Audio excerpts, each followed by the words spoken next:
말씀 통해서 삶의 끝에서 시작하는 신앙이라는 제목으로 말씀 은혜를 나누겠습니다.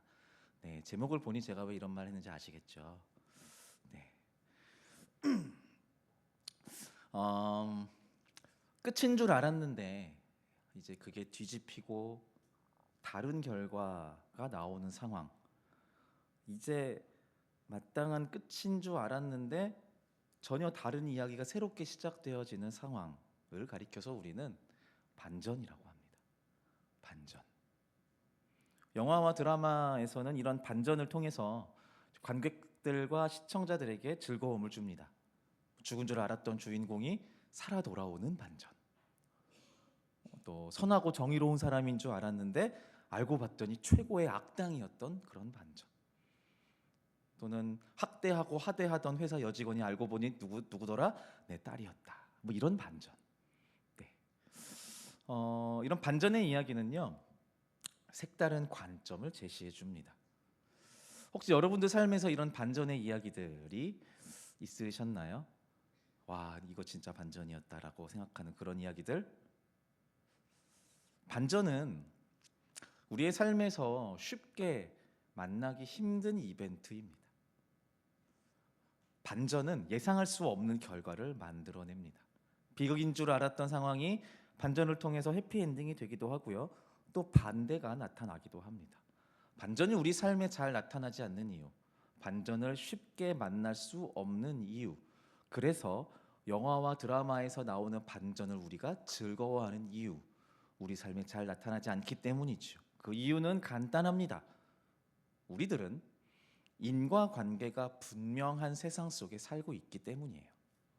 일반적으로 생각하기를 어떤 결과는 반드시 그것을 초래한 원인이 있다라고 믿습니다. 네. 지금 어떤지 잘 모르겠는데요. 예전에 이제 제가 20대 중반쯤에 이제 종로 거리를 지나다니다 보면요, 종로 3가 그 탑골공원 있거든요. 그 앞에 넓은 이렇게 공터가 있는데 남녀 한 쌍이 사람들을 붙들고 대화하는 장면을 종종 봐요. 소위 도를 아십니까? 를 장착하신 분들입니다. 혹시 이런 분들을 만나보신 적 있으신가요? 네, 만나보셨으면 오른쪽 눈을 깜빡여 주시겠어요? 네, 만나보셨군요. 네, 도를 아십니까? 그런 새로운 도를 전파하시는 분들 만납니다. 근데 이분들이요, 직접 대화를 저 2번 해봤거든요. 직접 대화를 해보면요, 다짜고짜 붙잡고 도를 아세요? 이렇게 안 물어봐요. 이렇게 물으면 다 도망가거든요. 이상한 사람인 거 뻔하니까. 보통 길을 물어보면서 대화를 시작합니다. 그 근처에 낙원상가가 있다던데 어디예요? 어디 학원 가려고 하는데 어디로 가야 돼? 이렇게 물어요. 그럼 이제 물어보죠. 근데 이제 그렇게 대화를 하다가 어느 순간 저를 보면서 이렇게 던지죠. 요즘에 좀 힘든 일이 있으신가 봐요. 눈빛이 조금 이렇게 힘들어 보이시는데. 네, 이렇게 시작해요. 이렇게 시작된 대화는요, 이제 레파토리가 좀 분명합니다. 컨디션이 떨어지고 또 건강이 약해지고 되는 일이 잘 없는 것, 아 그거 조상들의 업보예요, 이런 이야기로. 또는 내가, 아니면 내 부모나 조상이 저지른 어떤 죄 때문이다, 이런 식으로 말하면서 이 업보를 해결하려면 어떻게 해야 된다? 제사를 지내라. 네, 또는 원한을 풀어주거나 뭐 이런 식으로 이야기가 진행이 됩니다. 제가 지금 이 이야기를 하는데 다들 피식 웃으시면서 그래 나도 경험해봤어, 이렇게 이런 표정을 짓는데, 믿는 우리가 보기에는 되게 어이가 없는 논리예요. 뭐야 그게, 웃기네. 그런데 놀랍게도 계속 이런 사람들이 있는 이유는 뭘까요? 네, 그러니까 그 공급이 있으니까 수요를 하는 거예요. 네, 이거에 혹하는 사람들이 많이 있어요. 이게요, 왜 그런지 보면요, 사실 여부와 상관이 없어요. 그런 거랑 상관없이 이 논리가 제법 탄탄해 보여요. 이런 거예요. 살다 보면 내가 어떤 이유 없는 어려움을 만나게 돼. 내가 왜 이런 일이 일어났지? 나는 왜 아픈 거지? 왜 나는 자꾸 시험에 떨어지지? 나는 왜 헤어졌을까? 왜 나는 아직도 취업을 하지 못할까? 우리 애들은 왜 이럴까? 근데 이 일들의 이유가 예전에 내가 했던 어떤 행동의 결과, 그러니까 나의 불찰 또는 내 조상들의 불찰 때문이다 라고 하는 거예요. 무슨 말인가요? 원인이 분명한 결과라는 거예요. 좀 쉽게 말해서 내가 초래한 내 팔자다라는 거죠. 이게 내 팔자고 운명이니까 받아들이고 그냥 그렇게 살다가 망하던지, 아니면 내가 지금 제시하는 이 제사를 지내고 한을 풀어주어서 팔자를 고치라, 이런 이야기를 하는 겁니다. 이 논리예요. 네. 여러분들은 어떻게 생각하십니까? 내가 알든 모르든 결국 지금의 내 처지는 내가 초래한 것이다. 이게 내 운명이고 내 팔자다. 여러분들은 이 말에 동의하시나요? 다행이네요. 아멘이라고 하시는 분이 없어서. 그게 아니면 혹시 영화와 드라마에서 보는 반전과 같은 일들이 저와 여러분들의 삶에서도 나타날 것을 기대하시나요? 왜냐하면 우리는 크고 작은 고난을 안고 걱정거리를 안고 살아가잖아요. 근데 그 걱정거리와 그 고난이 나의 어떠한 그 불찰 때문에, 나의 죄 때문에 생긴 게 아니라고 믿으신다면 반전이 필요하잖아요. 어느 것이 더 확률이 높을까요? 반전? 아니면 원인을 찾아서 해결하는 거? 성경에는요, 하나님께서 세우신 하나님의 사람들의 역사가 많이 등장합니다. 우리가 잘 알다시피 성경 속 하나님의 사람들의 면모를 살펴보면 하나같이 그들은 결핍과 결함이 조금씩 있는 사람들인 것 같습니다. 그런데 공통적으로 나타나는, 그것도 반복되어서 사용되는 원리 중에 하나는, 하나님께 쓰임 받았던 하나님의 사람들 거의 대부분이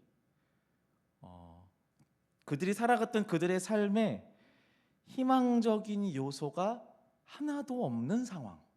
다시 말해서 인생 끝자락에 놓였었던 사람들의 이야기가 대부분이라는 겁니다. 창세기 초반에 등장하는 믿음의 아버지 아브라함, 75세에 처음 하나님을 만났습니다. 99세에 아들을 낳습니다. 노산 정도가 아니라 의학적으로도 가계를 이을 희망이 없는 인생 끝자락을 걸어가는 사람이었어요. 그런데 하나님의 일하심을 통해 아브라함은 아들 이삭을 얻었고요. 그 아들은 우리가 잘 알다시피 이스라엘 민족의 시작이 되었습니다. 40살까지 떵떵거리며 잘 나가던 사람 모세는요, 한순간에 살인자가 되고요, 외딴 광야로 쫓겨나서 거기에서 40년을 살아갑니다. 40 더하기 40이니까 80세이죠. 할아버지가 다 되어서 이제 죽음을 준비하는 그 인생 끝자락에서 하나님의 부르심을 만나게 됩니다. 인생의 실패자로 잊혀질 즈음 모세는 민족의 지도자로 세워집니다. 우리가 잘 알고 있는 다윗이요, 어린 나이일 때부터 인생의 끝을 맛봅니다. 20세도 채 되지 않았을 때 자신이 섬기는 왕에게 살해 위협을 받으며 도망자 인생을 살았습니다. 죽음을 목전에 둔 하루하루를 마주하며 말 그대로 매일매일 낭떠러지 앞에 서 있는 인생을 경험했습니다. 거기서 끝이 아니었죠. 그의 노년에는 자신의 아들의 반역에 희생양이 되어 다시 광야를 떠도는 처지도 됩니다. 인생의 최악을 2번이나 겪었지만 우리가 잘 알다시피 다윗은 하나님의 마음에 합한, 하나님이 원하시는 최고의 예배자로 기억되고 있죠. 제자 베드로요, 자신의 스승을 배반하면서 스스로의 영적 권위를 스스로 박탈당한 어리석은 사람입니다. 메시아의 제자였고 촉망받는 새 시대의 일꾼이었지만 알고 보니 사기꾼이자 거짓 메시아라고 착각한 예수라는 자를 통해서 그 예수라는 자를 추종한 어리석은 사람으로 전락했었던 거죠. 그게 싫었던 겁니다. 내가 믿었던 스승이, 예수라는 자가 모든 사람들에게 저 사람은 사기꾼이다라는 그 판정을 받는 것이 싫었던 겁니다.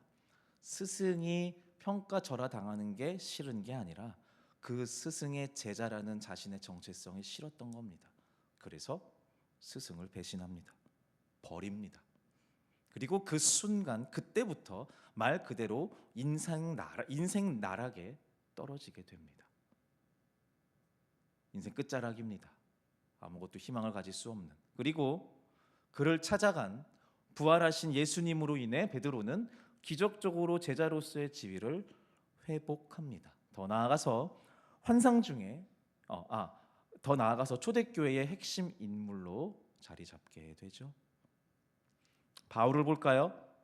교회를 앞장서서 핍박했던 사람입니다. 그냥 무작정 핍박했던 사람이 아니라 그가 알고 있었던 모든 율법적 지식을 총동원해서 교회를 핍박했었던 사람입니다. 그런 그가 환상 중에 예수를 만납니다. 그리고 눈이 멀어요. 한순간에 장님이 된 그는 아마 길지 않은 시간이었지만 진짜 어두움을 경험했을 겁니다. 혼자 할 수 있는 것이 아무것도 없는 절망과 같은 인생 끝자락을 경험했을 것입니다. 단순히 눈이 보이지 않는 것에서 끝나는 것이 아니고요. 내가 그동안 믿고 있던 것이 사실은 그게 허상이었고 잘못 믿고 있었다라는 것. 내가 핍박하였던 예수라는 자가 진리라는 것을 내 경험을 통해 받아들일 수밖에 없는 충격 속에, 암흑 속에 있었을 겁니다. 그러나 그는 주님의 은혜로 곧 회복되죠. 우리가 알다시피 가장 위대한 선교사로 살아가게 됩니다. 아브라함, 모세, 다윗, 베드로, 바울, 아주 유명한 사람들에 대한 얘기를 했는데요. 이들 말고도 정말 많은 성경 속 하나님의 사람들은 하나같이 인생의 끝자락에서 하나님을 만나고 거듭납니다. 그리고 우리는 이 성경의 이야기들 중 반전의 가장 생생한 증인으로서 예수님의 십자가를 보고 들어 알고 있습니다. 참혹한 사형틀, 생명을 잃는 것뿐만이 아니라 그의 말, 그의 사상, 그의 관계, 그의 인생 모든 것을 부정당하는 말 그대로 인생의 종말을 경험하는 십자가 위에 예수님이 달리게 됩니다. 이 십자가가 무엇을 의미하는지 잘 알고 있었던 제자들과 이스라엘 사람들은요, 3년 동안의 예수의 말과 기적들이 마치 신기루처럼 일장춘몽처럼 여겨졌을 겁니다. 끝났구나. 정말 끝나버렸구나. 바로 지금, 바로 여기서 저 십자가의 죽음으로 끝이 났구나. 그런데 십자가는 죽음에서 끝나지 않고 부활로 이어졌죠. 우리는 생각해 봐야 됩니다. 예수님께서 십자가에 달려 죽으시기 전에 이렇게 제자들에게 설교하십니다. 담대하라, 내가 세상을 이기었노라. 담대하라, 내가 세상을 이기었노라. 이전에 말씀하신 예수님의 선포는요, 제자들에게 어쩌면 승리하신 예수, 우리의 스승, 로마의 황제를 이기려나? 라는 정도의 기대를 만들어내는 선포로 여겼을 것입니다. 그런데요, 예수님이 선포하신 승리는요, 그 정도의 승리가 아니라 인간 본연의 종말이라고 여겨지는 죽음으로부터의 승리였던 것입니다. 죽음은 사단 마귀가 인간에게 사용할 수 있는 가장 큰 두려움입니다. 죽음은 사단 마귀가 인간을 설득할 수 있는 가장 강력한 무기입니다. 예수님이 그 죽음으로부터 승리한 것입니다. 더 이상 어떤 것도 희망할 수 없는 삶의 마지막이라고 여겨지는 죽음. 예수님은 그 죽음의 자리인 무덤에 일어나서 승리를 선포하시는 겁니다. 모두가 끝났다고 여겨졌던 십자가는 원래 죽음을 상징하는 것이었지만 예수님으로 인해 그 십자가는 생명, 새로운 시작의 상징이 되었습니다. 지금 제가 말씀드린 이 복음이죠. 이 이야기가 지금 들으시면서 우와 하시는 표정이 아무도 안 계세요. 왜 그럴까요? 너무나도 분명히 잘 알고 있는 복음의 진리이기 때문이죠. 믿고 있으니까요. 근데 이것을 모르는 사람들에게는 말도 안 되는 반전입니다. 끝이라고 생각하는 그곳, 그 순간, 그 상황에서 새로운 시작을 맞이할 수 있다는 믿음. 세상은 말합니다. 당신이 망하고 싶지 않다면 원치 않는 비극적인 끝 끝을 맞닥뜨리고 싶지 않거든. 그렇게 살다가 죽음으로 종결되고 싶지 않거든. 지금 더 치열하게 살아라. 더 독해지고 더 가혹하게 채찍질해서라도 네 옆에 있는 사람처럼 지금 뭔가 결과물을 만들어내라. 네 그 통장 잔고로 잠이 오냐? 네 지위로 잠이 오냐? 정신 차려라. 애써라. 수고해라. 남들보다 더 땀 흘려라. 독해져라. 가혹한 종말을 맞지 않으려면 정신 차리라고 살라고 세상은 말합니다. 아마 우리가 살고 있는 삶의 현장이 그러할 겁니다. 직장은 물론이고 어떤 분들에게는 편히 쉬어야 되는 가정에서도 이런 이야기가 난무하시는 분들도 있을 겁니다. 그런데 우리가 믿는 복음은 이게 끝이 아닙니다. 그게 아닙니다. 우리가 믿는 복음은 그렇게 말하지 않아요. 지금이 끝이 아니라고 말합니다. 십자가의 죽음이 끝이 아니라고 말합니다. 모든 것이 실패로 돌아간 치기 어린 한 청년 선생의 비참한 결말이 십자가라고 말하지 않습니다. 그 십자가의 죽음은 부활의 시작이었고 이전과는 완전히 다른 역전의 신호탄이라고 말합니다. 우리는 이 십자가의 복음을 믿는 사람들이라면 두려움으로 겁박하는 세상의 목소리에 휘말리지 말아야 합니다. 네 인생의 반전은 없으니 정신 차리고 차곡차곡 쌓아 올려 성공을 향해 달려가라라는 세상의 거짓말에 속지 않고 믿음으로 누가 볼 때 거짓말 같은 반전이지만 지금 저와 여러분들이 복음의 이야기를 말하고 들으면서 처음 들어보는 놀라운 이야기다라고 놀라지 않고 내가 믿는 복음이야, 당연하지 라고 여겼던 그 믿음으로 살아가야 하는 것입니다. 내가 믿는 대로 살아가야 하는 것입니다. 내가 죽음으로 완전히 종말될 것이 아니고 그 죽음의 자리에서 승리하신 예수 그리스도를 믿는 믿음으로 내 삶에 누가 볼 때에는 분명 반전이겠으나 내가 볼 때에는 믿음의 행보로 그저 그냥 다음 스텝 정도로 나아갈 수 있는 삶이라고 믿어 의심치 말아야 하는 것입니다. 한 가지 이야기를 들려드리겠습니다. 실제로 일어난 이야기는 아니고요. 드라마의 한 장면의 이야기예요. 한 치기 어린 청년 시절에 조폭 활동을 하다가 살인 사건에 휘말려서 누명을 쓰고 무기징역을 받고 복역 중인 장기수가 있습니다. 이 사람은 과거의 삶을 반성하고 뉘우쳤어요. 하지만 사회와 격리된 깜빵 안에서 시작에 대한 희망을 가질 수도 가질 필요도 없었죠. 어떤 지인도 없습니다. 어떤 가족도 없어요. 그런데 어느 날 그에게 면회 신청이 들어옵니다. 한 여대생이었죠.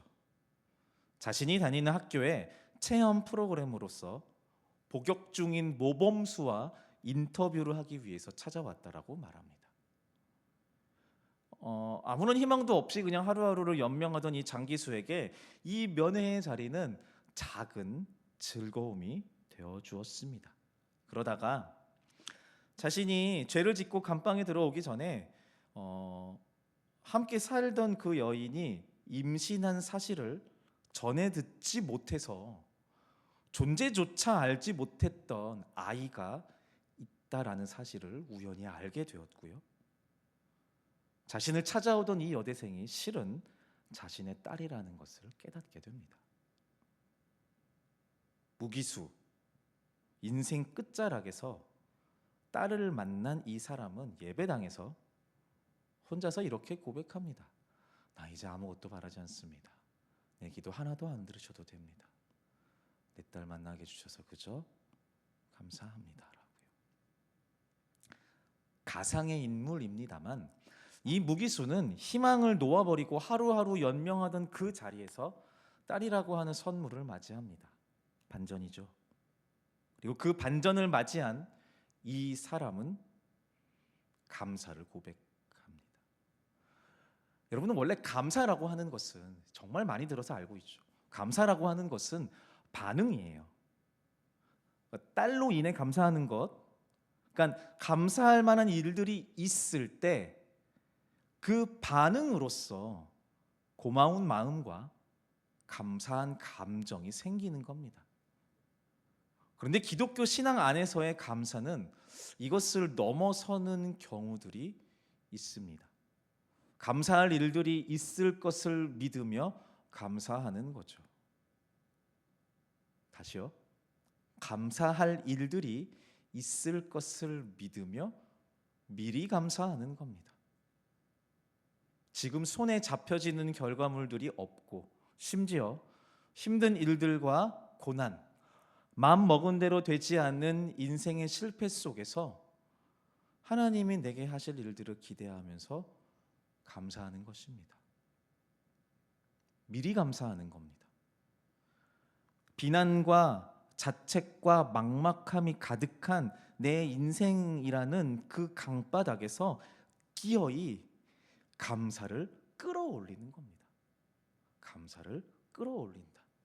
어떻게 이게 가능할까요? 믿음 아니면 불가능합니다. 믿음이 있어서 가능합니다. 이 믿음은 인생 끝자락에서 다시 시작하는 하나님을 믿는 믿음입니다. 네, 진짜 인생 끝자락이요. 우리의 현실이요. 내 힘의 한계, 내 경험의 부족함, 내 관계의 얕음, 내 지혜의 어리석음, 내 감정의 절망을 매일매일 마주하는 우리에게 해당되는 말입니다.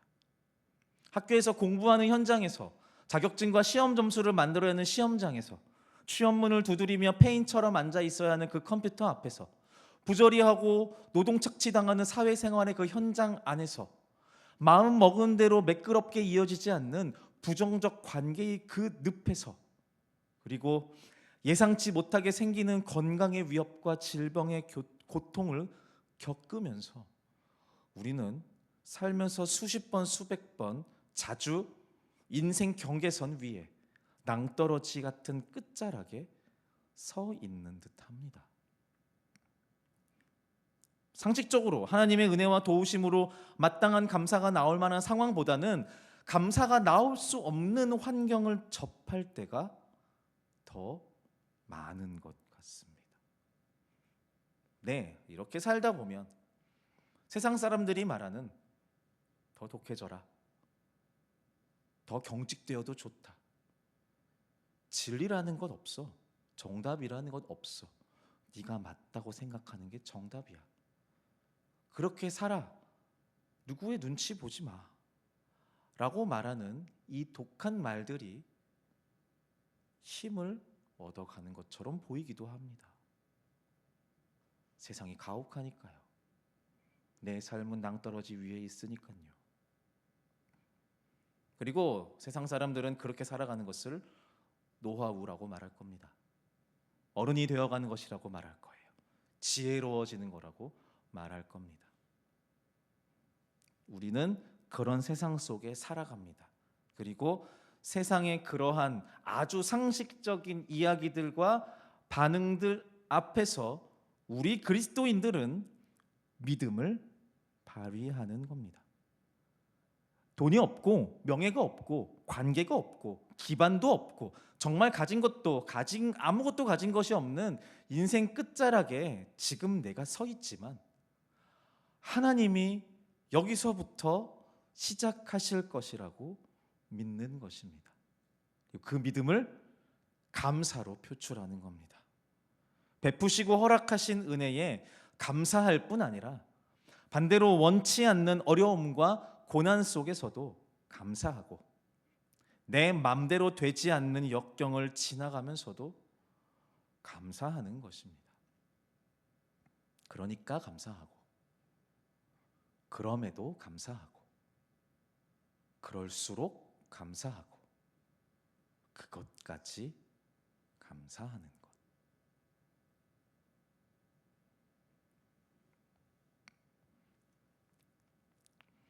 네. 감사는 크리스찬들이 믿음을 발휘하는 가장 분명하면서도 확실한 실천입니다. 네, 세상이 볼 때 우리 크리스찬들의 감사의 말과 감사의 삶은 억지처럼 보일 겁니다. 정신승리처럼 보일 겁니다. 그러나 인생 끝자락에서 새롭게 시작하시는 하나님의 섭리를 믿는다면요, 여러분 감사하며 살아가시기를 바랍니다. 우리가 믿는 예수 그리스도, 우리가 복음이고 진리라고 여기는 예수 그리스도, 그것이 복음이고 진리이기 때문에 우리의 시간과 우리의 감정과 우리의 관계와 우리의 전문성과 우리의 삶과 생명 모든 것을 기꺼이 걸어도 맞다라고 생각하고 그렇게 믿는 복음과 진리이신 예수 그리스도, 우리가 너무나도 잘 알고 있는 그 복음의 이야기가 분명한 반전으로부터 시작되었다라는 것을 기억하십시오. 우리의 삶도 그렇게 될 것입니다. 물론 우리 삶에서 우리가 겪게 될 그 반전이 세상적으로 보는 그런 성공이 아닐 수 있습니다. 세상적으로 보는 완벽함으로의 돌이킴이 아닐 수도 있을 것입니다. 세상적으로 보는 높은 곳에 서게 되는 그런 반전이 아닐 수도 있을 겁니다. 근데 우리가 원하는 것은 그것이 아니지 않습니까? 우리가 예수 그리스도를 믿는 그 복음, 그 진리를 갖고 살아가면서 우리가 정말 원하는 것이 세상 안에서의, 세상적으로 볼 때에 충족할 만한 그런 성공은 아니지 않습니까? 그렇다면 여러분, 우리를 그 죽음의 공포에서 벌들바들 떨다가 망하도록 내버려 두지 않으실 그 하나님을 믿는 믿음으로 감사할 수 있을 겁니다. 감사가 나올 수 있을 것입니다.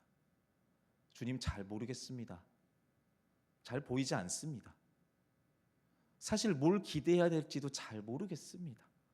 내 상식으로는, 내 힘으로는 여기에서 어떠한 반전이 일어날지 잘 모르겠습니다.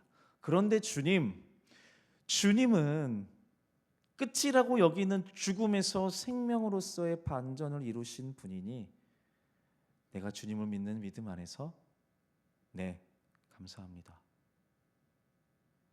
그 주님을 믿는 믿음 안에서 감사하겠습니다. 주님 나한테 뭐라도 하시겠죠. 주님 내 삶에 무엇인가 이루시겠죠. 나를 이렇게 망하도록 두지 않으시겠죠. 주님이 그 죽음에서 끝나지 않으셨으니까요. 그 주님을 믿으니 나는 여기에서 끝나지 않을 겁니다. 그러므로 주님 감사합니다. 내가 세상 끝자락에 서 있는 이 삶을 살아가지만 여기에서 내가 끝나지 않을 겁니다. 그러므로 감사합니다. 이 신앙의 고백이 저와 여러분들에게 있기를 바랍니다. 바랄 수 없는 곳에서 기어이 감사를 낚아내어 하나님께 우리의 일상을 맡겨드리는 진짜 신앙의 삶을 살아가시기를 바랍니다. 제가 잠깐 기도하겠습니다. 사랑의 하나님, 수도 없이 듣고 실천하며 말하고